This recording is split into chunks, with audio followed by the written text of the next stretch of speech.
करेंगे पश्चिम बंगाल की ध्वस्त होते पुराने सियासी किले। आखिर किस तरह से ये पुराने सियासी किले ध्वस्त हो रहे हैं और उनका क्या परिणाम निकल रहा है।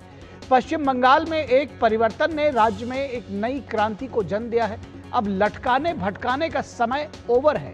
फैसला लो, समस्या दूर होगी। इस एक्शन मोड में काम हो रहा है। हफ्ते भर पहले आई नई सरकार ने वर्षों पुराने नैरेटिव को ध्वस्त कर दिया है, उसको बदल दिया है। राज्य में तोलेबाजी से लेकर कट मनी के साथ साथ बॉर्डर पर सक्रिय दलाल भी अब सीन से गायब हो गए हैं। पश्चिम बंगाल को शुभेंदु अधिकारी सरकार ने डिटेक्ट, डिटेन, डिपोर्ट का निर्णय लिया तो इसका असर चेक पोस्ट पर दिखने लगा है। बांग्लादेश से अवैध रूप से घुसे लोग अब वापस लौटने के लिए खुद पहल कर रहे हैं। राज्य के 11 स्थानों पर कुल 13 होल्डिंग सेंटर्स बनाए गए हैं। अब तक बांग्लादेशी होने के संदेह में 386 लोगों को हिरासत में लिया गया है। राज्य में बीजेपी सरकार बनने के बाद घुसपैठ और फर्जी दस्तावेजों के खिलाफ प्रस्तावित कार्रवाई की चर्चाओं ने अवैध रूप से कोलकाता, बारासात, दमदम, हावड़ा और आसपास के तमाम इलाकों में रह रहे लोगों को प्रभावित किया है। वे अब मान रहे हैं कि कल कुछ और था और आज कुछ और है। अब वक्त बदल गया है। यानी वोट की ताकत ने वर्षों पुराने नैरेटिव को बदल दिया है। कानून का शासन होगा तो लोग खुद ब खुद उसका अनुपालन करेंगे। बकरीद के मौके पर बंगाल में सेक्युलरिज्म का नजारा पेश हुआ। उसे देखकर नमाजी भी कह उठे, माशाअल्लाह क्या खूबसूरत इंतजाम है। यह कल की तस्वीर थी। केंद्रीय गृह मंत्री अमित शाह ने बांग्लादेश सीमा पर बाड़ लगाने का काम तेज कराने की पहल की है। उन्होंने कहा कि पश्चिम बंगाल सरकार ने 7 दिनों के भीतर ही बाड़ लगाने के लिए 600 हेक्टेयर भूमि सीमा सुरक्षा बल को सौंप दी है।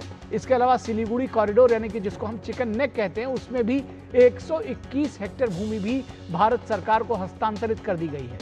केंद्रीय गृह मंत्री अमित शाह ने कहा कि घुसपैठियों को अपने देशों में वापस लौट जाना चाहिए। उन्होंने कहा कि जो लोग स्वेच्छा से वापस जाएंगे उनके खिलाफ भारत में कोई कानूनी कार्रवाई नहीं की जाएगी। गांधीनगर में एक कार्यक्रम को संबोधित करते हुए अमित शाह ने पश्चिम बंगाल में बीएसएफ को 7 दिनों के भीतर 600 हेक्टेयर जमीन सौंपने के लिए मुख्यमंत्री शुभेंदु अधिकारी की सराहना भी की। गृह मंत्री ने कहा कि पश्चिम बंगाल की भाजपा सरकार ने डिटेंशन सेंटर बनाए हैं, लेकिन हम सभी चाहते हैं कि घुसपैठिए खुद ही वापस चले जाएं। हमारी सरकार ने देश के हर घुसपैठिए की पहचान कर उसे बाहर निकालने का संकल्प लिया है। इस बीच गृह मंत्रालय ने देश भर में जनसांख्यिकीय बदलावों से उत्पन्न चुनौतियों का समाधान करने के लिए एक उच्च स्तरीय समिति भी गठित की है।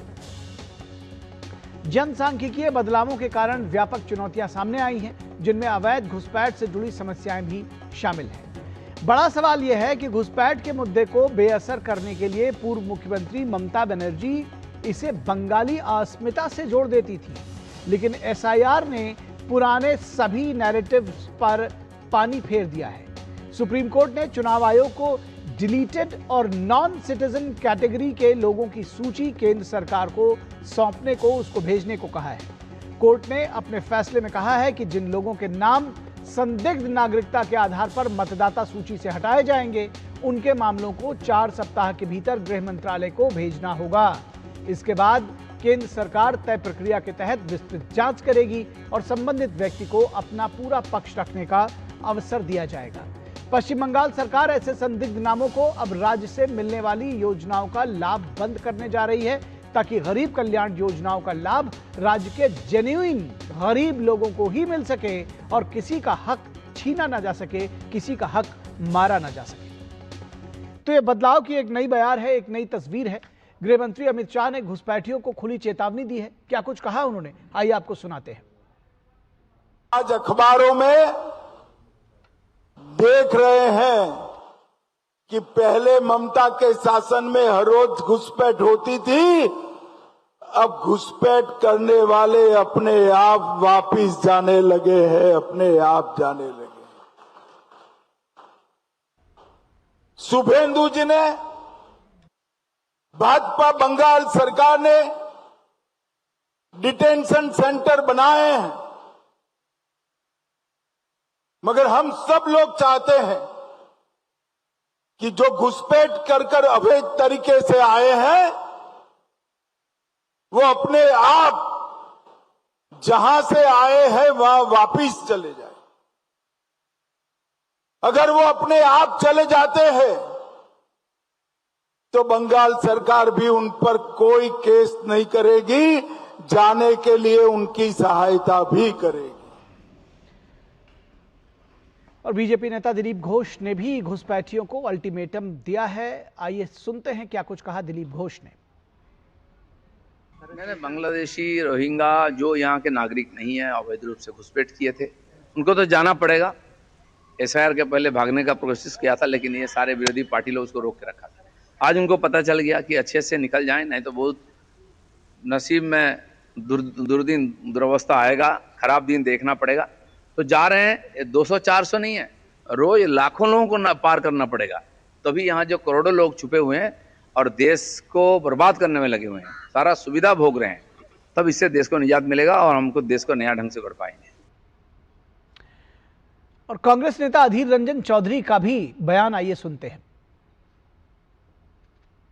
इस तरीके की डिटेंशन कैंप मतलब सेंटर हम लोग आसाम में भी काफी वर्षों से देख रहे हैं, लेकिन इसमें कितने घुसपैठिया को पकड़े गए, कितने घुसपैठिया को बांग्लादेश में भेजे गए दोबारा, इसका कोई आंकड़ा हमारे पास नहीं है। सरकार कहते था बहुत कुछ, लेकिन वास्तव में जमीनी हकीकत देखते हुए ये लगता है कि जरूर घुसपैठिया जरूर है। घुसपैठिया आज से नहीं, दशकों से चलते हैं। तो कम से कम कांग्रेस अब ये मानने लगी है कि घुसपैठिया जरूर है। कोई एक ऐसा भी वक्त था कि जब वो टीएमसी के साथ सुर में सुर मिलाती थी, फिर थोड़ा सा राजनीतिक परिवर्तन आया, लेकिन अब शायद ये जो दृश्य है बॉर्डर पर उमड़ती हुई भीड़ घुसपैठियों को देखकर अब सभी कहने के लिए मजबूर हैं। तो इस पूरे विषय पर बातचीत करने के लिए हमारे साथ खास मेहमान जुड़े हुए हैं, उनसे आपका परिचय करा दें। हमारे साथ राजश्री लाहड़ी जो कि बीजेपी के प्रवक्ता हैं जुड़े हुए हैं, बहुत स्वागत है राजश्री जी आपका। हमारे साथ मोहम्मद एहतशामुल हक जो कि नेता हैं टीएमसी के, हमारे साथ जुड़े हुए हैं, बहुत स्वागत है एहतशामुल हक जी। विनोद मिश्रा हमारे कंसल्टिंग एडिटर, वो भी हमारे साथ जुड़े हुए हैं, विनोद जी स्वागत है आपका। और सौरभ दत्ता हमारे संवाददाता कोलकाता से, वो भी हमारे साथ जुड़ेंगे, इस पूरी खबर पर उनके पास आएंगे। लेकिन इससे पहले कि हम वहाँ के ताज़ा सूरत हाल जाने, विनोद मिश्रा जी आपसे ये समझने की कोशिश करेंगे कि ये बदलाव तो जो है वो तो दिख ही रहा है, इसके पीछे अब सवाल भी पूछा जा रहा है कि क्या ये स्पष्ट है कि ये तुष्टीकरण की राजनीति की वजह से इतना बड़ा जिसको कहना चाहिए कि देश की सुरक्षा के साथ समझौता किया जा रहा था? निखिल, हम लोगों को एक आदत सी पड़ गई थी ये बात। पश्चिम बंगाल के जब रेफरेंस में बात करते थे और देश में घुसपैठ की समस्या की बात करते थे, तो मानो लगता था कि अपोजिशन में या जो भी दूसरे सो कॉल्ड सेकुलर पार्टियां हैं उनके लिए लगता था ये कोई इशू ही नहीं है, उसको नॉन इशू बना देते थे। खुद केंद्र में उनकी सरकारें रही हैं, उनके सामने में डेटा है, सब कुछ था, लेकिन ऐसी स्थिति क्यों बनी कि इस पर कभी कोई कार्रवाई नहीं बनी। हम लोगों ने वो भी दौर देखा है कि जब पश्चिम बंगाल में के मुख्यमंत्री ममता बनर्जी थी, तो यहाँ से जो डिपोर्टेड करके जा रहे थे उनको ट्रेन से उतारा गया है, क्योंकि उनके पास मुर्शिदाबाद का आधार कार्ड होता था, उनके पास सारे डॉक्यूमेंट होते थे। तो ऐसा कैसे होता था कि ये बांग्लादेश के जो अवैध घुसपैठी थे, अवैध लोग थे, वो अगर कर्नाटक में भी हैं, चेन्नई में भी हैं, केरल में भी हैं, लेकिन सबके पास में आधार कार्ड मुर्शिदाबाद का ही, मालदा का ही क्यों होता था, 24 परगना का ही क्यों होता था, ये एक बड़ा सवाल है। तो आज अगर जो आप कह रहे हैं कि हफ्ते भर पहले आई हुई नई सरकार है, उसने कैसे इन चीज़ों को बदल दिया है, और ये बदला है तब जब आप कहते हैं कि कानून का राज। और कानून का राज क्या होता है, इसका पूरी दुनिया ने तस्वीर कल आपने पश्चिम बंगाल से देखी। आपने देखी कि बंगाल के सड़कों पे कहीं भी आपको खून बहते हुए पशुवध का बकरीद के उस बड़े त्योहार में आपने नहीं देखा कि कोई लॉलेसनेस की हालत है। आपने नहीं देखा कि बंगाल की कोई भी सड़कें कल ट्रैफिक में जाम पड़ी हुई थी और लोगों को वहां आने जाने से कहीं से रुकावट हो रही थी। ये लोगों ने खुद माना, ये लोग खुद इस चीज़ को माना कि ये अच्छी शुरुआत है, ये अच्छी व्यवस्था है, तब ये लोग खुद मानने लगेंगे। जो बात आज ये डेवलपमेंट है निखिल, कि आज आप देखिए कि कम से कम 11 जो डिटेंशन सेंटर बनाए गए हैं, उसमें जो अवैध लोग आ रहे हैं, उसमें वो सारे लोग भी वहीं के लोग ये बता रहे हैं, वहीं के लोग इस पुलिस को इन्फॉर्म कर रहे हैं। तो ये सिलसिला तो चल पड़ा है, क्योंकि अब उनके सामने में वो दलाल नहीं है, उनके सामने में बॉर्डर पे वो लोग नहीं है जो इनको यहाँ लाते थे और सारी सुविधाएं देते थे। और जो बात अमित शाह कह रहे हैं वो सच में गौर करने लायक है कि ये एक तरह से सरकार का मैसेज है, और सरकार का ये संदेश पूरी तरह से सारे लोगों को है कि भाई अब ये चीज़ें यहाँ लोग डाइजेस्ट करने वाले नहीं हैं। तो अब आप जिसके पास में नहीं है कोई डॉक्यूमेंट, या आप कभी भी आए हों, वो अगर आप चले जाते हैं तो शायद उनको डिटेंशन सेंटर में रहने का कोई शायद स्थिति नहीं बनेगी। तो मुझे लगता है इसलिए लोग जा रहे हैं, और वो एक अच्छी पहल है। आप देखते हैं कि बांग्लादेश इस पर क्या रिएक्ट करता है। निखिल जी बिल्कुल, क्या रिएक्ट करता है ये भी देखने की बात होगी, ये बेहद दिलचस्प होगा ये जानना। लेकिन इस पूरी खबर पर को आगे बढ़ाएंगे और सीधे सीधे मोहम्मद एहतशामुल हक, ये जब बात कही जा रही है कि ये मैसेज दिया जा रहा है और ये मैसेज बिल्कुल लाउड एंड क्लियर है, आप देख रहे हैं कि एक भगदड़ सी मची हुई है और बॉर्डर्स पर किस तरह से वहाँ पर मौजूद है, किस तरह से, और ख़ास तौर पर अमित शाह का जो संबोधन था उसको सुनने के बाद। तो आइए अमित शाह का गुजरात में के भुज में भारत पाकिस्तान सीमा पर स्थित बॉर्डर आउटपोस्ट G7 पर BSF के वीर साथियों के साथ जो संवाद है वो आपको सुनाते हैं। जब भी मैं BSF के जवानों के बीच में आता हूं, मेरी पूरी थकान पल भर में गायब हो जाती है, क्योंकि जब चौकी पर पहुंचते हैं तो जहां आप रहे हैं वहां रहना कितना कठिन है वो आते आते ही मालूम हो जाता है। और यहां आने के बाद जब आप हंसते हुए चेहरों के साथ भारत की सीमाओं की सुरक्षा करते हुए देखते हैं, तब हमें लगता है कि हमारा काम बहुत सरल है। हमें तो कम से कम थकने का अधिकार नहीं है। जब आप नहीं थकते हो तो हमें थकने का अधिकार है। BSF ने स्थापना से लेकर अब तक 60 साल में 66 से लेकर 2026 तक दो सबसे कठिन सीमाओं की सुरक्षा का जिम्मेदारी उठाई, एक पाकिस्तान की सीमा और दूसरा बांग्लादेश की। और इस सीमाओं में इतना बड़ा अंतर है कि BSF के जवान का रिटायर्ड होते होते -45 डिग्री से लेकर +45 डिग्री तक हर मुकाबले का सामना आपको करना पड़ता है। कहीं कच्छ का दुर्गम रेगिस्तान है, सर्करिक और हरामी नाले की दलदली जमीन है, कहीं राजस्थान के रेत के टीलों के बीच में 50 डिग्री टेम्परेचर के बीच में आपको काम करना पड़ता है।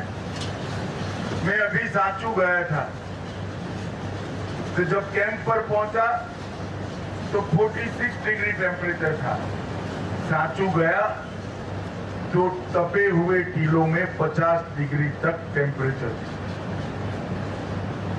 और कहीं कश्मीर की बर्फीली चोटियों पर सुंदरवन के जंगलों के बीच में गंगा सागर के किनारे से लेकर मेघालय और आसाम के पहाड़ी और वन क्षेत्रों तक BSF ने 6 दशकों में फर्स्ट लाइन ऑफ डिफेंस का अपना दायित्व बहुत अच्छे तरीके से उठाया भी है, निभाया भी है, और इसके लिए 2000 जवानों ने अपना सर्वोच्च बलिदान दिया है।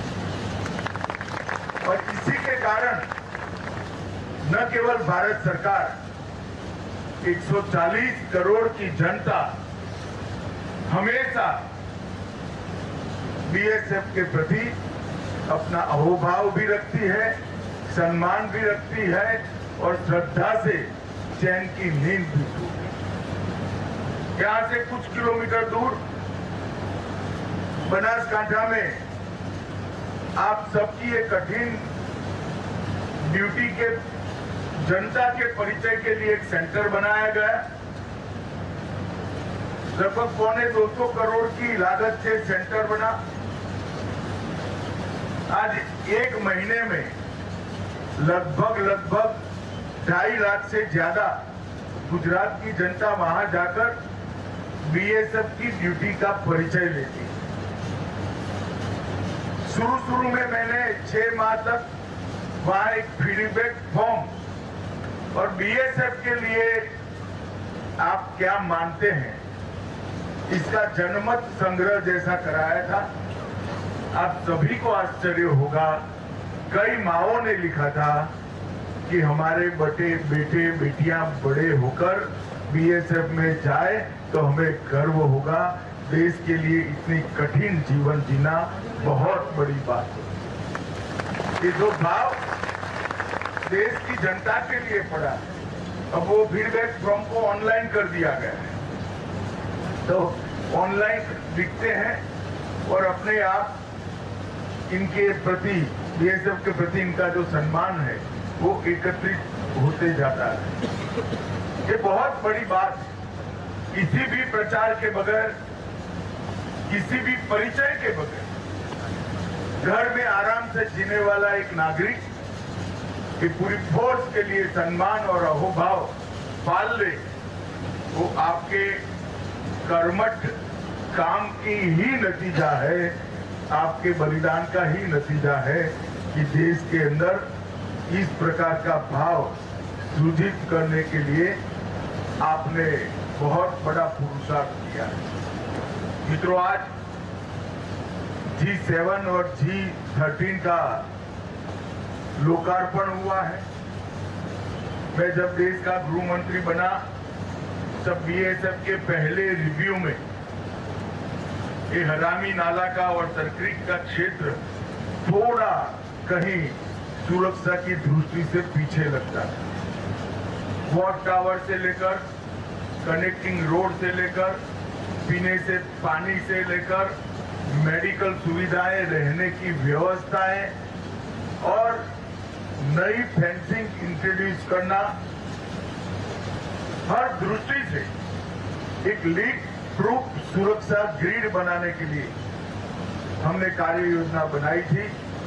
मुझे बड़ा अभी का स्थिति तो मालूम नहीं है, मगर प्रवीण जी ने जो अभी बताया इस पर से मैं कह सकता हूं कि लगभग 70% काम पूरा हुआ है और 2 साल में हमारा वल्नरेबल दिखता हुआ क्षेत्र दुश्मन की बुरी नजर से हमेशा के लिए सुरक्षित हो जाएगा। इसका मुझे और गृह मंत्रालय दोनों को बहुत संतोष है। हम यहाँ विषम आबोहवा के कारण, विषम जलवायु के कारण आपकी जो दिक्कतें हैं वो कम नहीं करते, वो आपकी ड्यूटी का हिस्सा है। मगर हम ऐसा सुविधा तो दे सकते हैं कि इसकी कम से कम तकलीफ आपको हो, और इसके लिए देश के प्रधानमंत्री और भारत सरकार का गृह मंत्रालय दोनों अहरनिश चिंतित है और अहरनिश काम करते हैं। हमने पीछे मुड़कर बजट के लिए भी नहीं देखा है और करने वाले उपायों में तकनीक के उपयोग को भी हमने करने में कोई कसर नहीं, और धीरे एक क्षेत्र की एक मजबूत सुरक्षा ग्रिड सृजित करने में हमें सफलता मिली। मित्रों, आज जब मैं यहां आया हूं तब जो टावर लगे हैं वो टावर लगाने में तकनीकी रूप से कितनी तकलीफ थी वो मैं भली भांति जानता हूं, क्योंकि जिस प्रकार की भूमि है उसमें टावर लगाना ही, वॉच टावर लगाना ही अपने आप में बड़ी दिक्कत वाली बात है। मगर हमारे लोगों ने तकनीकी समाधान भी ढूंढा और उसको बहुत अच्छे तरीके से इम्प्लीमेंट कर सफलतापूर्वक वॉच टावरों का निर्माण किया है। पूरे बीओपी के क्षेत्र को ग्राउंड लेवल से लगभग 3.25 मीटर ऊपर उठाया है और कनेक्टिंग रोड की दोनों ओर पत्थर की दीवारें बनाकर कनेक्टिंग रोड को भी जब पानी आता है उससे सेफ करने का प्रयास कर दिया गया है। और वो काम तो तब किया गया जब इस रण का पूरा इलाका 1.5 मीटर गहरे पानी में डूबा हुआ, तब इसका सर्वे का काम किया गया। मुझे बरोबर याद है 3 माह तक मैं डे टू डे इसका फॉलोअप करता था कि सर्वे कहीं रुकना नहीं चाहिए, पानी के कारण सर्वे देरी से नहीं होना चाहिए। और अंततः तो आज बहुत अच्छा दिन है कि मेरे सामने आप भी बैठे हैं और मेरे सामने सरक्रीक भी है। सरक्रीक और भुज की जनता के बीच में चट्टान की तरह आप खड़े हैं, तो भुज की जनता पूर्णतया सुरक्षित है, इसमें हमें कोई आपत्ति भी नहीं है और कोई अविश्वास नहीं। मित्रों, बीएसएफ का ये 60वां साल है। इस 60वें साल में हमने बीएसएफ की सीमा सुरक्षा के कंसेप्ट को पूर्णतया बदलने का निर्णय किया है।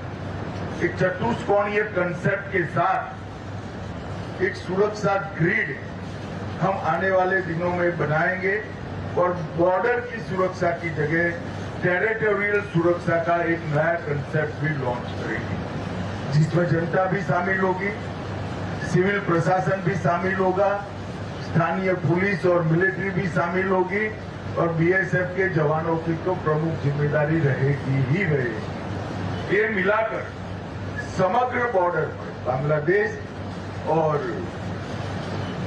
पाकिस्तान ग्रिड मजबूत बनाने का काम हम स्मार्ट बॉर्डर सुरक्षा के प्रोजेक्ट के तहत हम ले रहे हैं। हजारों करोड़ रुपया का इन्वेस्टमेंट है, मगर मुझे विश्वास है कि इसकी रचना अभी चल रही है। कुछ प्रेजेंटेशन हो चुके हैं, कुछ होने हैं। इसके अंदर ड्रोन, रडार, वॉच टावर, पूरी आधुनिक से आधुनिक तकनीक और आप जवान, ये सभी कंपोनेंट मिलाकर एक मजबूत सुरक्षा ग्रिड हम खड़ी करेंगे, जिसके कारण हमारी सरहद को भेजने की किसी की भी हिम्मत नहीं हो पाएगी। और मुझे काफी कुछ तो काम हुआ है, मुझे मालूम है, इसके कारण आपकी तकलीफों में भी बहुत कमी आएगी, इसका मुझे विश्वास है। आपके काम में कुछ क्षेत्र जोड़ने का भी विचार हो रहा है, अभी निर्णय नहीं हुआ है तो मेरा कहना उचित नहीं होगा, मगर नए क्षेत्रों को भी बीएसएफ को देने के लिए हम आगे सोच रहे हैं। मित्रों, हमारी सुरक्षा ग्रिड में सबसे बड़ी कमी थी बंगाल की अधूरी बॉर्डर फेंसिंग। भौगोलिक परिस्थिति तो हम बदल नहीं सकते, मगर जहां जमीन है, बॉर्डर फेंस बन सकती है, वहां पर भी हमें अब तक जमीन नहीं। कुछ दिन पहले ही बंगाल की जनता के आशीर्वाद से बंगाल में शुद्ध रूप से भारतीय जनता पार्टी की सरकार बनी है और मुख्यमंत्री जी ने एक ही सप्ताह के अंदर फेंसिंग के लिए सारी भूमि देने का फैसला सैद्धांतिक रूप से कर दिया है और कुछ जमीन तो देने का भी काम हो गया है।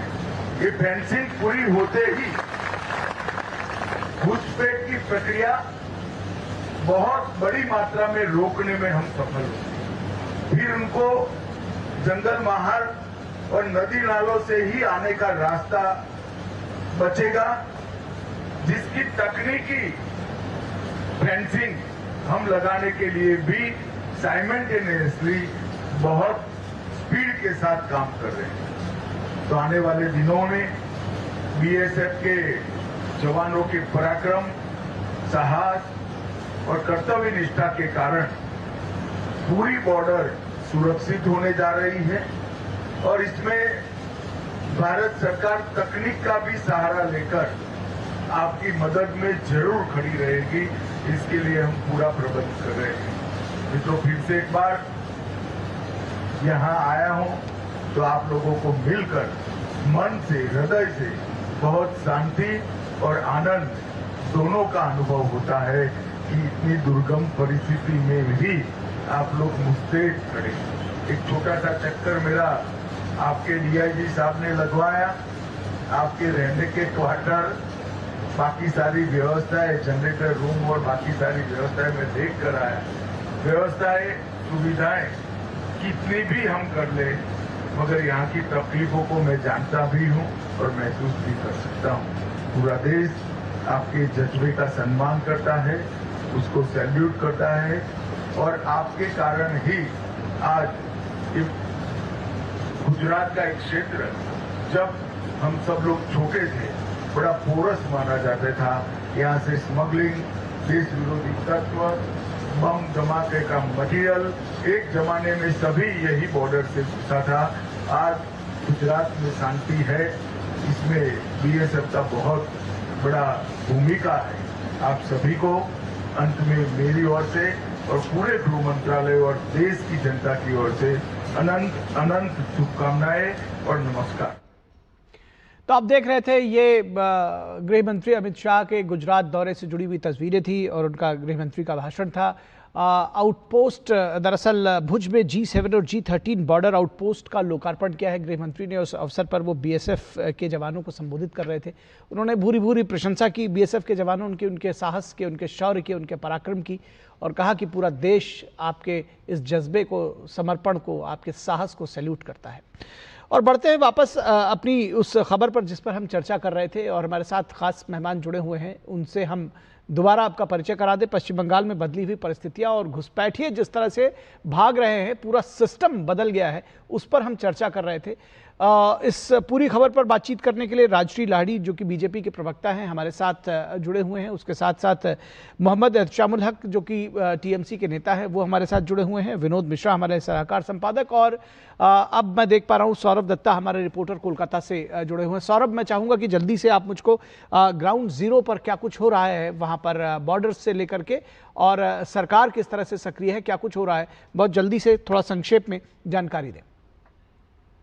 तो ये है कि जैसे जैसे बारबंदी के लिए जमीन मिल गया है बीएसएफ को, उसमें काम में तेजी आ रहा है और पुलिस, स्टेट पुलिस और बीएसएफ के बीच एक कोऑर्डिनेशन बना है। तो इसके चलते हर इलाके से, हर थाने इलाके से जो लोग हैं बांग्लादेशी जो थे, छुपे हुए थे, वो अब निकलने लगे हैं। और कहीं ना कहीं जाके अभी तक जो फिगर आ रहा है, तो 11 जगह पर, 11 पुलिस डिस्ट्रिक्ट पर 13 ऐसे होल्डिंग सेंटर्स बने हैं और कुल मिलाकर 386 अब तक का जो सरकारी जो फिगर है वो मिल रहा है। और सिर्फ बशीरहाट यानी हाकिमपुर के सटे हुए जो तीन जो होल्डिंग सेंटर है, वहीं पर सिर्फ 335 लोगों को रखे गए हैं बांग्लादेशी।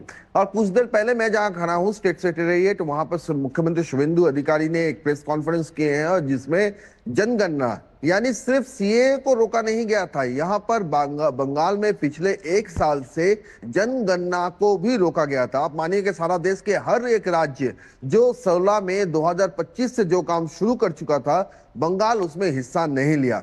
और नई सरकार आने के बाद बंगाल हिस्सा लिया, और इसी के चलते मुख्यमंत्री शुभेंदु अधिकारी ने कहा कि हमारे बंगाल में जो सेंसस काफी अहम है, महत्वपूर्ण है। इसलिए महत्वपूर्ण है क्योंकि सेंसस के जरिए जो डेमोग्राफिक जो चेंजेस हुए हैं उसकी तस्वीरें सामने आए हैं। और इसी के चलते हाकिमपुर का रेफरेंस भी उन्होंने दिया, और उन्होंने कहा कि आप देख रहे हैं कि बांग्लादेश के से लगा हुआ, सटा हुआ हाकिमपुर में किस तरह से बांग्लादेशी जा रहे हैं।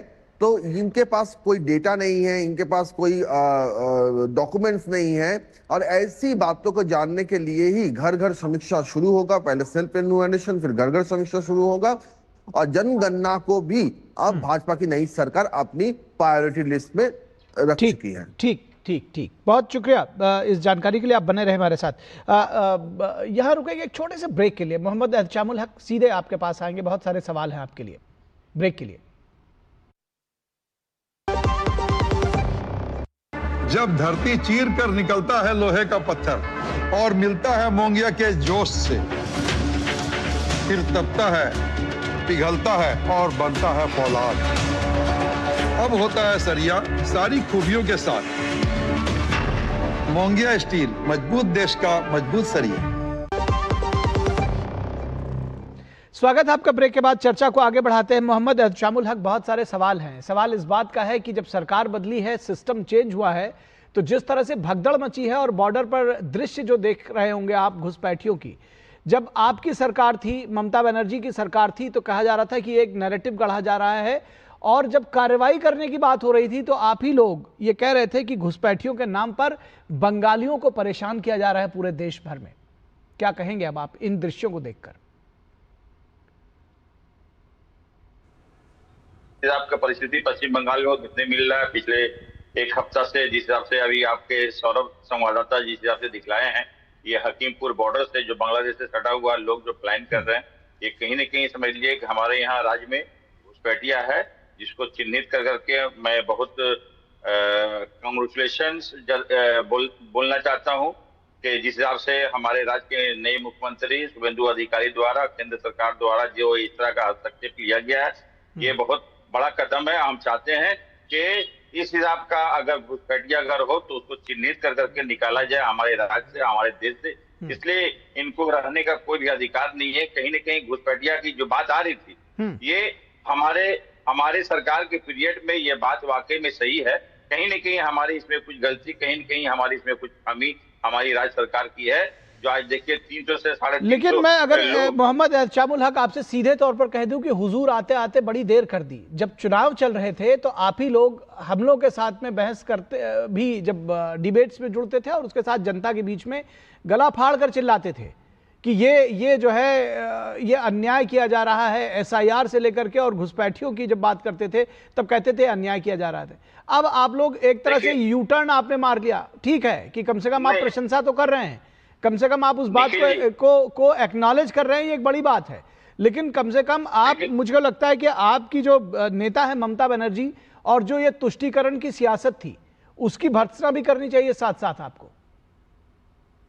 बिल्कुल। आज देखिए, जीता जागता आपके पास सबूत है। जनता ने हमें जिस हिसाब से मैंडेट दिया है, तो हमारी कमी के वजह कर या हमारी सरकार की कमी के वजह करके आज जनता ने अपोजिशन में बैठाया। आज भारतीय जनता पार्टी पर भरोसा कर करके पश्चिम बंगाल की जनता ने उनको राज्य की सब कुछ सौंपा है। तो ये तो जनता हमारे देश में जनार्दन होते हैं, सर्वोपरि होते हैं। तो ये जनता का जनादेश हम ग्रहण करते हैं, स्वीकार करते हैं। जनता जो मैंडेट दिया और उम्मीद करते रहे, जिस हिसाब से जबरदस्त तरीके से अभी हमारे शुभेंदु अधिकारी जी काम कर रहे हैं, ये सराहनीय कदम है। और जो डबल इंजन की सरकार जो आई है, तो इससे हमारे राज्य में बेनिफिट होगी। और जो भी घुसपैठिया अगर है, तो मैं स्पष्ट रूप से मैं अपनी ओर से भी कहना चाहता हूं कि उसको चुन चुन के निकाला जाए, इसलिए कि उसको रहने का कोई अधिकार नहीं है। ठीक है। और ये जो जिस तरह की जो परिस्थिति हुई थी हमारी सरकार में, आज उसके कारण समझ लिए कि हम लोग आज अपोजिशन में हैं। हमें जनता ने समझ लिए नकार दिया है और भारतीय जनता पार्टी को स्वीकारा है। तो ये इसके लिए हम जनता को जनादेश जो दिए हैं, हम उसके लिए मैं जनता को नमस्कार करता हूँ। ठीक है, चलिए, अच्छा है सर, अच्छा है कि जनता के जनादेश को आप नमस्कार करें। लेकिन राजश्री लाहिड़ी जी, आपके लिए एक, जिस तरह से आप देख रहे हैं कि TMC के तमाम नेता सरेंडर हो रहे हैं, हमारे जो प्रवक्ता हैं वो भी सरेंडर मोड में है, लेकिन उसके बावजूद मैं कहूँगा कि कम से कम वो खुले दिल से इस बात को स्वीकार कर रहे हैं कि पार्टी की तरफ से ये गलतियाँ हुई हैं और उसका ही खामियाजा भुगत रहे हैं। बहरहाल, उन्होंने जो एक बात कही कि घुसपैठियों को निकाला जाए, आपके गृह मंत्री भी, आपके मुख्यमंत्री भी कह रहे हैं कि चुन चुन कर निकाला जाएगा। कितनी बड़ी चुनौती है, क्योंकि जाहिर तौर पर भगदड़ मच रही है, सारी चीज़ें देख रहे हैं, फिर भी miles to go before I sleep, बहुत सारा काम करना है इसको लेकर। देखिए, पहली बात तो यह है कि हक साहब जिस प्रकार से कह रहे हैं, तो इसमें तो सिनेमा का डायलॉग ही याद आ रहा है कि आपकी गाली गलौज से डर नहीं लगता है साहब, आपकी इस प्यार मोहब्बत और आपकी इस प्रशंसा से डर लग रहा है। और इनकी बातें सुन के लग रहा है कि तृणमूल में तो डर का माहौल बहुत ही है। तो इतना डर का माहौल मत बना के रखिए, क्योंकि आपकी इतनी प्रशंसा हमें तो हजम नहीं होगी। क्योंकि अभी भी हमें कमर में दर्द जो है, जो उछल कूद के मारा गया था, वो अभी तक गया नहीं है। तो खैर छोड़िए। देखिए, ये हमारी घोषित नीति थी कि हम अवैध घुसपैठ को भारतवर्ष में रोकेंगे। और पश्चिम बंगाल जो है वो राष्ट्रीय सुरक्षा व्यवस्था में एक कड़ी चुनौती होकर खड़ी हो रही थी, संपूर्ण राज्य और इसकी बॉर्डर्स, खुले हुए बॉर्डर्स, क्योंकि यहीं से अवैध घुसपैठ घुस के सिर्फ पश्चिम बंगाल तक सीमित नहीं रह रही थी, वो पूरा देश भर में फैल रहा था। और ये कोई 2014 की बात नहीं है।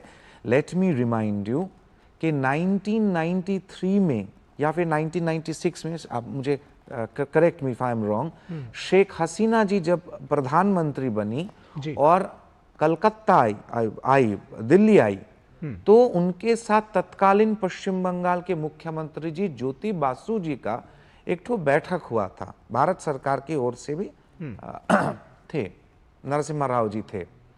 तब ज्योति बाबू ने ये कहा था शेख हसीना जी को कि अवैध घुसपैठ बांग्लादेश होकर पश्चिम बंगाल की समस्या नहीं, देश भर की समस्या में परिवर्तित हो रही है। तो ये जो बात ज्योति बाबू ने कही थी, वो तो कम्युनिस्ट पार्टी के समय से जो शुरू हुआ था, वो एक शिल्प कला में परिवर्तित हो गया तृणमूल के जमाने में।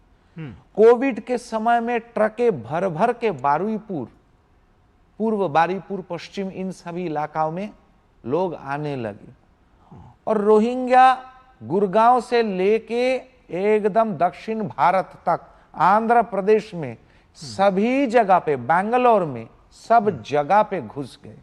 अभी हम दिल्ली में हैं, आए हैं दिल्ली कलकत्ता से, तो घूम रहे हैं तो देख पा रहे हैं दिल्ली में बहुत सारी जगह, पहले भी आके देखे थे, गुड़गांव में, गुरुग्राम में, दक्षिण दिल्ली में बहुत सारे ऐसे अवैध रोहिंग्या घुसपैठिया की बस्ती जो कि तत्कालीन सरकार की मदद से यहाँ पे बनाया गया था, अब यहाँ से भगेड़ा जा रहा है। जोगी जी उत्तर प्रदेश से भगा रहे हैं, तो जाके कहाँ बैठेंगे? या तो थोड़ा बहुत कुछ झारखंड में आके बैठ रहे हैं और नहीं तो पश्चिम बंगाल में। आप पश्चिम बंगाल में सरकार परिवर्तित हो गए हैं, अब जाएंगे कहाँ?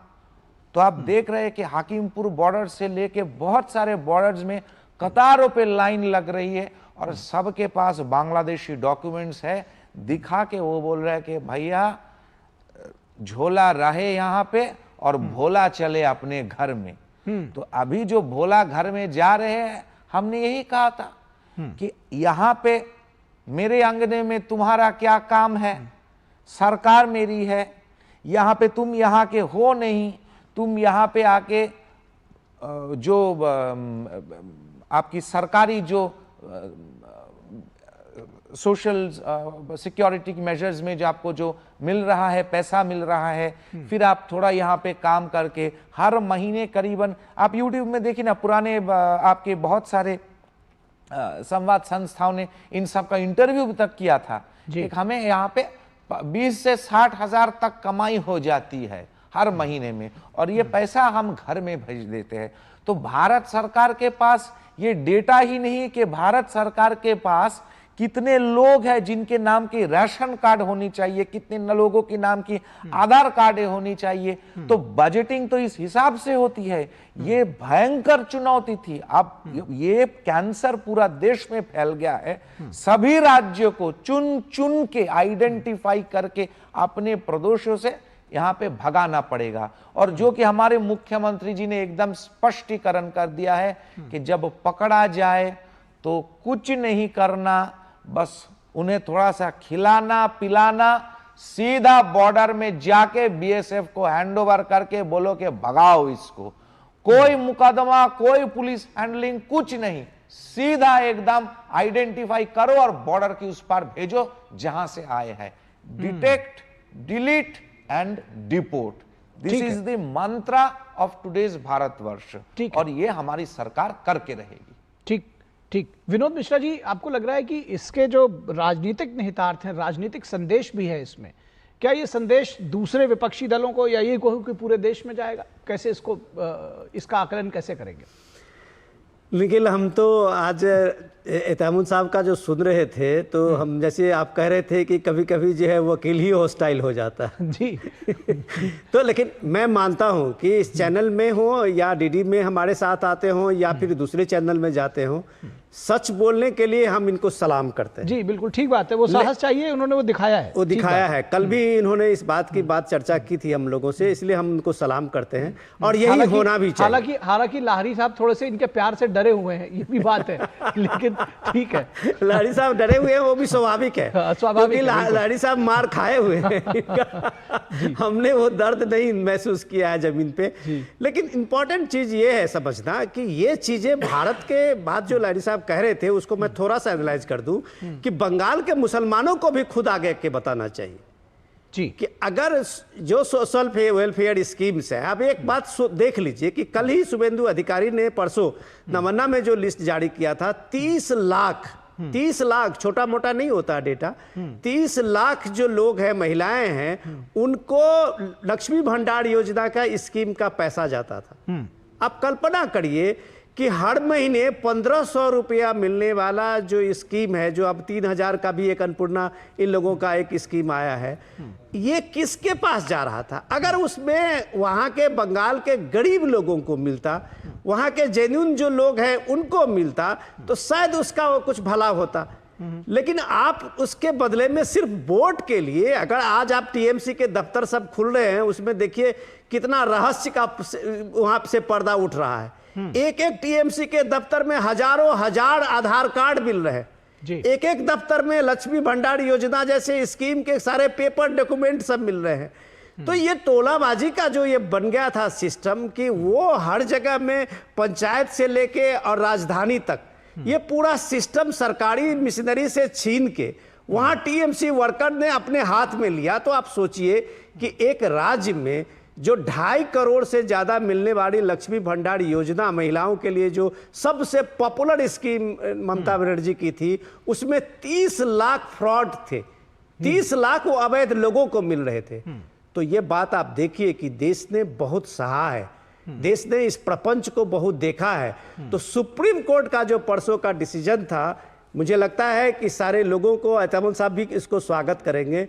सुप्रीम कोर्ट ने साफ साफ कहा है कि एसआईआर सिर्फ एक यही नहीं था शुद्धिकरण वोटर्स का, एसआईआर में जो डिलीटेड है या संदिग्ध लोग हैं, जिसको पॉइंट आउट किया है इलेक्शन कमीशन ने, उसको चुनाव आयोग को भेजे। 27 लाख जिसकी मैपिंग थी, उसमें से 1000 के आसपास में अभी तक उनको ये मिल गया है। तो उन लोगों को शुभेंदु अधिकारी ने अभी सारे जो स्कीम थे उसको बंद कर दिया है। तो आप सोचिए कि देश का इससे ही भला हो जाएगा कि कम से कम आप अगर डिटेक्ट, डिलीट और डिपोर्ट करने की बात तो दूसरी है, कम से कम जो योजनाओं का लाभ जो है उसको अपने यहाँ के गरीब को देना शुरू करेंगे। वोट के सियासत में इसको रेबरी नहीं आप बांटेंगे, तब भी इस देश का लाखों करोड़ रुपया बचेगा। निखिल ठीक मोहम्मद शामुल हक जी, मैं एक सवाल ये समझना चाहता हूँ कि क्या आपको लगता है कि जो पश्चिम बंगाल में बाकी मुस्लिम समुदाय के लोग हैं उनको आगे आना चाहिए, जैसा कि अभी विनोद मिश्रा जी ने कहा, और उनको ये बात कहनी चाहिए कि भाई हमारा हक मारा जा रहा था और अब कम से कम इस पूरी राजनीतिक व्यवस्था को बदलने की ज़रूरत है, और पश्चिम बंगाल का मुसलमान भी आज साथ खड़ा है इस पूरी व्यवस्था में? ये समय नहीं आ गया, ऐसा लगता है? निखिल जी, मैं विनोद जी की बात से एक मत हूँ। बहुत अच्छी बात उन्होंने कही कि मुस्लिम समाज को आगे आना चाहिए। मुसलमान जरूर आगे आएगा। मुसलमानों को इतने दिनों तक, देखिए, मैं नेशनल टीवी चैनल पर बोल रहा हूँ, मुझे किसी का डर नहीं है, मैं हमेशा सच बोलने की कोशिश करता हूँ।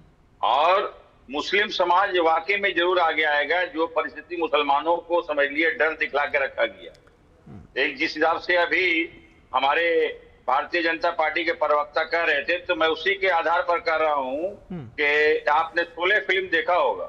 शोले फिल्म में बोलते थे कि सो जा बच्चे नहीं तो गब्बर सिंह आ जाएंगे। ये डायलॉग आपने सुने होंगे, बहुत ही प्रचलित ये डायलॉग है। तो हम मुसलमानों को इसी हिसाब से पश्चिम बंगाल में डराया गया कि देखो, अगर तुम हमें वोट नहीं दोगे तो बीजेपी आ जाए। तो हमारे जो अंदर की डर थी वो भी अब बाहर आ रही, इसलिए मैं आपके चैनल के माध्यम से कह रहा हूँ लेकिन अब तो बीजेपी आई है, तो आप देखिए नमाज कितने अच्छे तरीके से पढ़े, वहां पानी की सप्लाई हो रही है, पार्किंग की व्यवस्था हो रही है। निखिल जी, कल मैं अप्रिशिएट हुआ हूं, मैं तमाम चैनलों में बैठ कर करके मुबारकबाद दिया हूं कि जहां रेड रोड में लाख आदमी नहीं आते थे, वहां 5 लाख आदमी ब्रिगेड परेड ग्राउंड में हमारे लोग नमाज पढ़ पाएंगे। ठीक तो ठीक ये ठीक सर, अप्रिशिएट किया, हम इसके बधाई दिए हम राज्य ठीक, सरकार। आपका पॉइंट आ गया। मैं सौरभ दत्ता के पास, समय बहुत कम रह गया, सौरभ दत्ता के पास चाहूंगा। सौरभ, बहुत जल्दी से बताइए आम लोगों का रिएक्शन इस पूरे घटनाक्रम पर। देखिए, बंगाल में 2 तरह के रिएक्शंस हैं। एक तरह के रिएक्शन ये है कि देर आए दुरुस्त आए, और दूसरी तरह का रिएक्शन ये भी है कि ये सुन क्या रहा हूं। मतलब कल तक एक बात होता था, आज एक बात सुन रहे हैं, तो ये दोनों मिक्स्ड रिएक्शंस हैं। और इस मिक्स्ड रिएक्शंस में सभी का ये कहना है माशाअल्लाह क्या व्यू है, क्या बात है, माशाअल्लाह क्या व्यू है। बहुत शुक्रिया आप सभी लोगों का, राजश्री लाहिड़ी जी, आपका, मोहम्मद अचमुल हक, विनोद मिश्रा और सौरभ दत्ता, आप सभी लोगों का शुक्रिया हमारे साथ जुड़ने के लिए।